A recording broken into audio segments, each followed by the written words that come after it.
lähdin etsiin Googlesta tietoa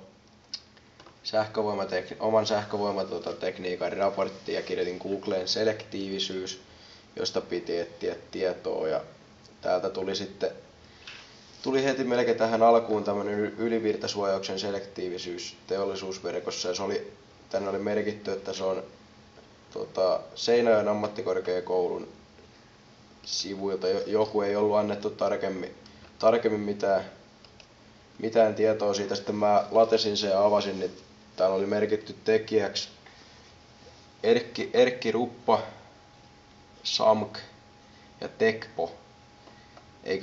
Ei ollut mitään päivämääriä, milloin se on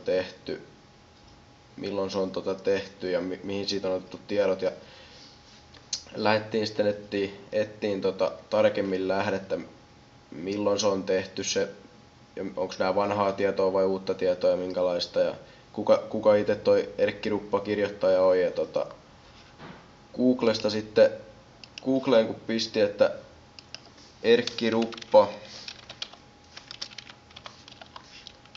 niin päästiin siitä, nähtiin, että se on sähkötekniikan opettaja jossain koulussa ja on tehnyt sähkötekniikkaankin kirjan, että pitäisi olla ihan hyvä lähde ja voi käyttää. Ja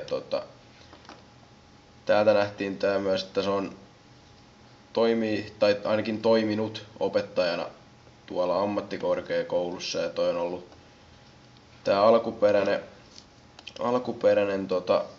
millä lähdettiin etsiin, niin se on ollut sen opetusaineistoja, mitä se on käyttänyt joskus tunnilla. Ja päivämäärää me ei saatu tietoon, ei oikein mistään.